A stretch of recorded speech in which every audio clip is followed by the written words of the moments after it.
What is technical communication? I would say technical communication. Technical communication. Uh, I guess speaking.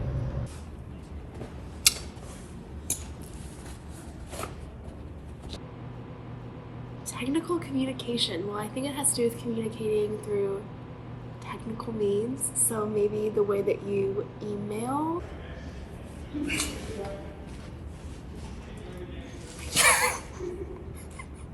Or also maybe it could be about like how you communicate about like technical things. Sorry, that's all I know.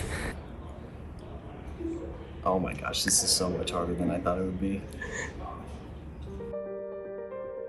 As technical communication majors, it has become very clear to us that most people don't even know what technical communication is, especially students in other majors and fields. We found that fact very surprising, considering technical communication is practically everywhere. That lack of awareness inspired us to use our skills to fill this knowledge gap. To do that, we are asking professionals such as yourself to explain what the field covers and why it essentially matters to the world. Are you ready to get started?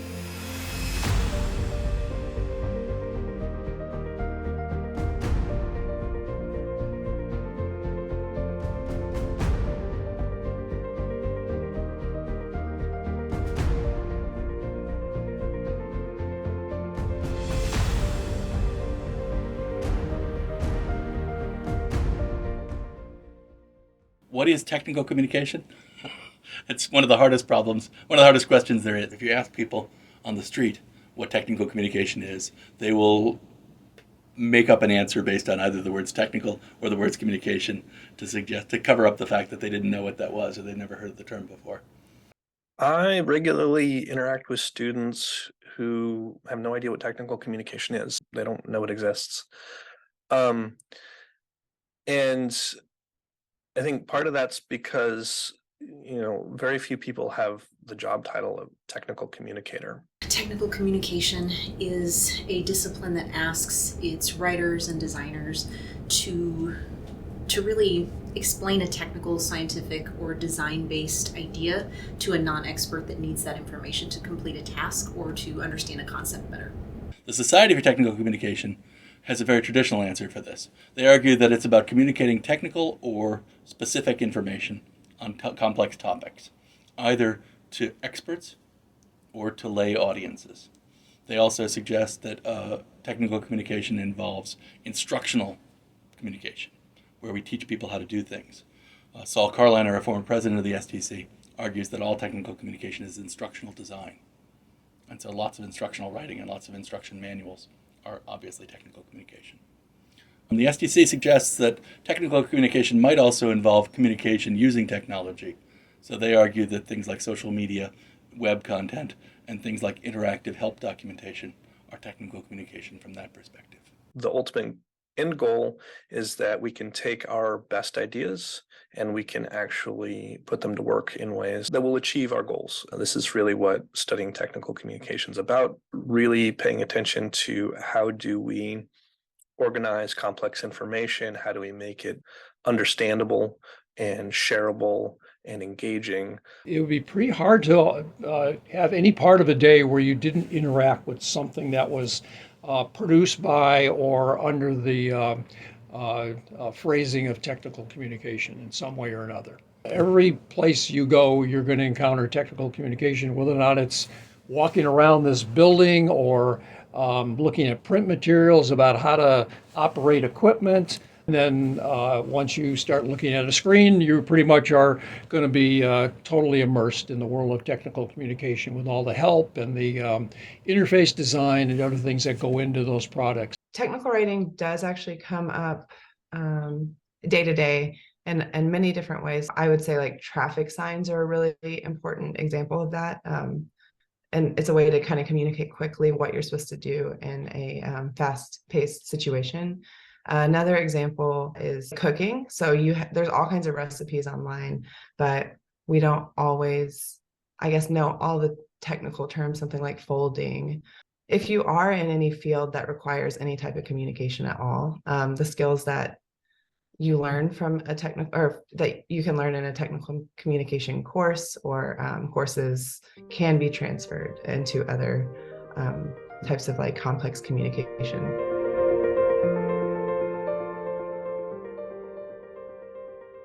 You need to really understand your topic and your goals. Communication is a design problem.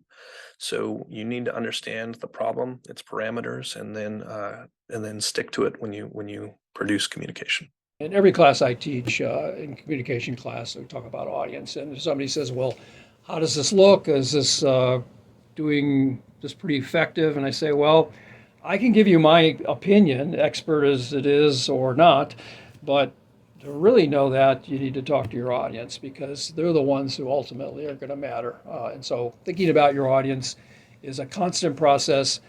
Sometimes it's hard for students to do that initially because they are not used to doing that in written and visual communication. They do it orally all the time because they're looking at people in the face and trying to gauge their reaction. So I try to get them to do what they do in everyday communication to translate that to technical communication.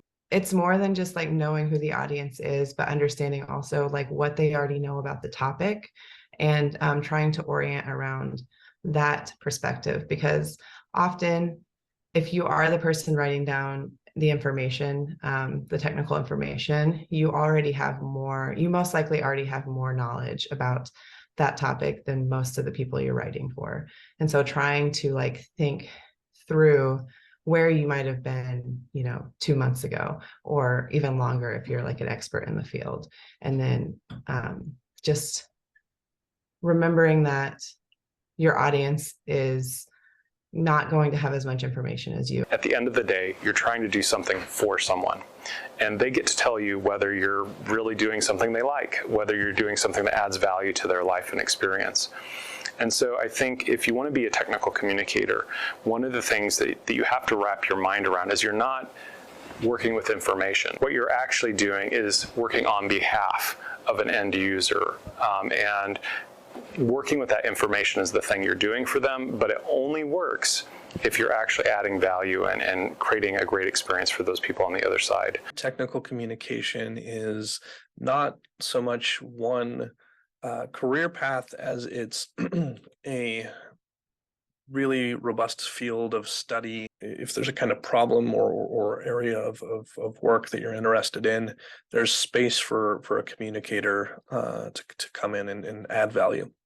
As far as careers in technical communication, classically the prototypical technical writing position is one avenue. They write manuals, they do both print and digital documents, they do visual design, newsletters for organizations, UX design, web design. They work for nonprofits and as well as in industry. Some take jobs with governmental agencies. It really varies quite a bit. And so depending on what someone's interests are and what other subject areas they're interested in. Why is it important that students learn technical communication? For decades, technical communicators learned on the job. Many people didn't have degrees in technical communication. They had degrees in English or in communications or in some form of technical knowledge of expertise, and they ended up doing technical writing because it needed to be done. And they learned how to do it from their mentors and from the senior people inside their departments. But increasingly, we've had programs and majors in this field. And as a result, we have people who are much better at it now. We have increasing standardization. This is part of the way in which the field is becoming more professional.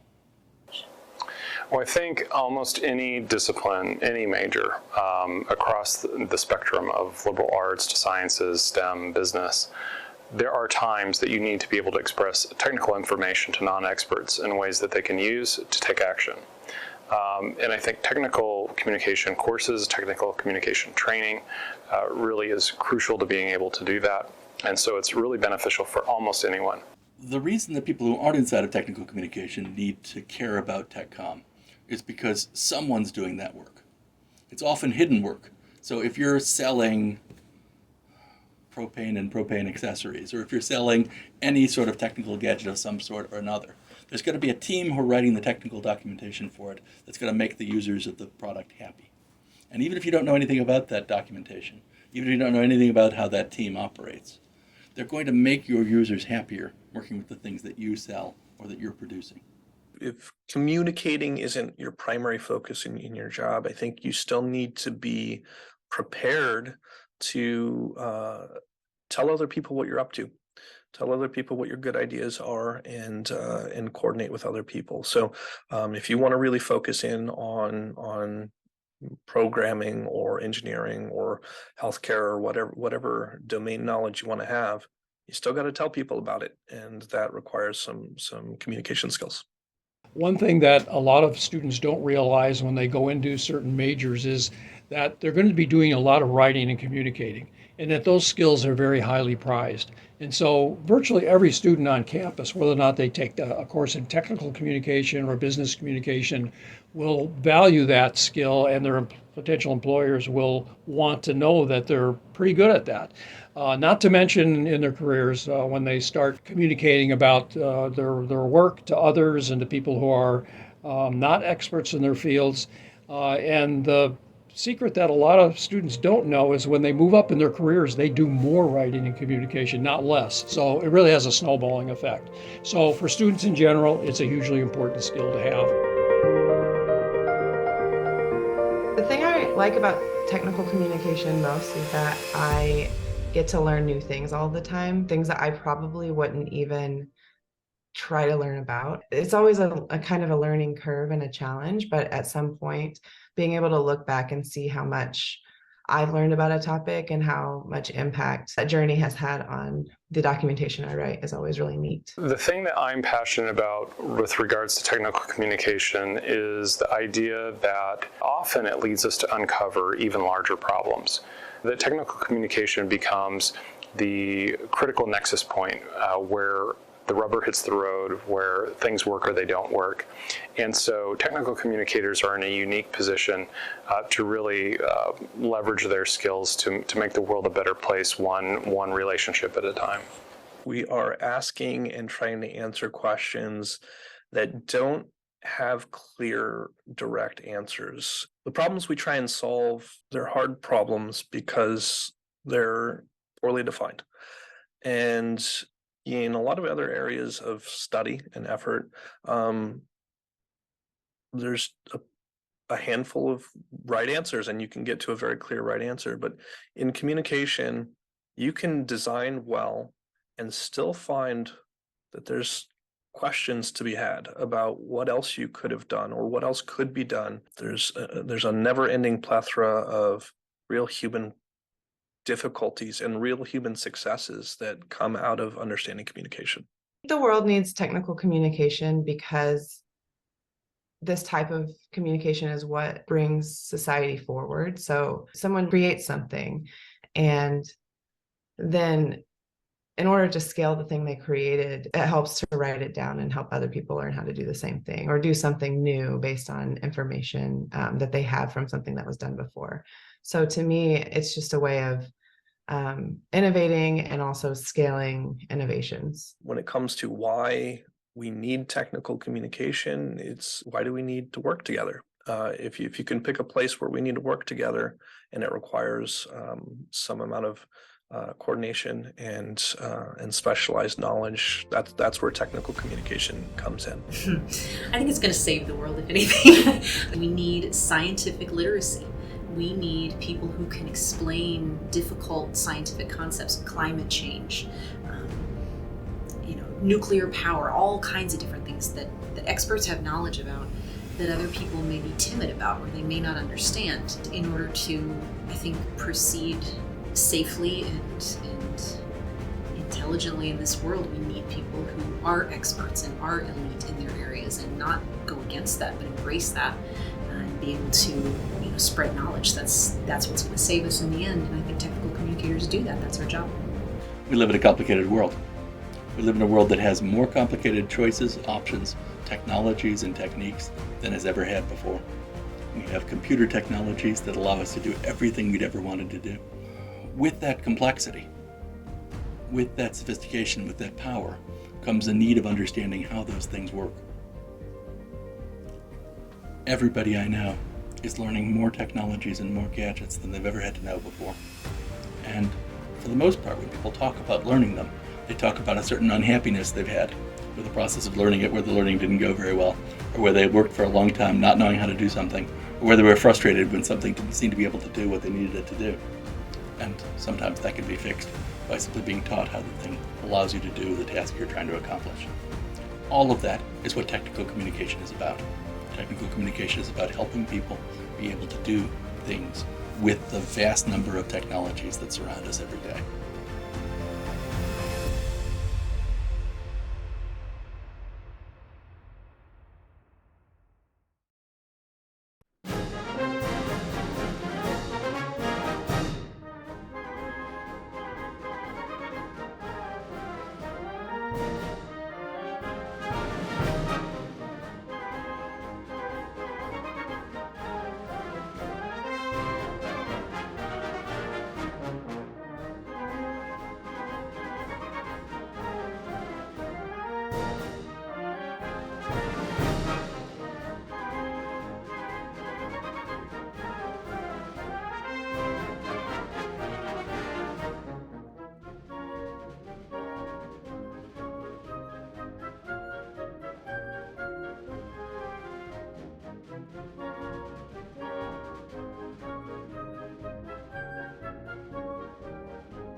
I don't know how to describe it. I have an idea, but like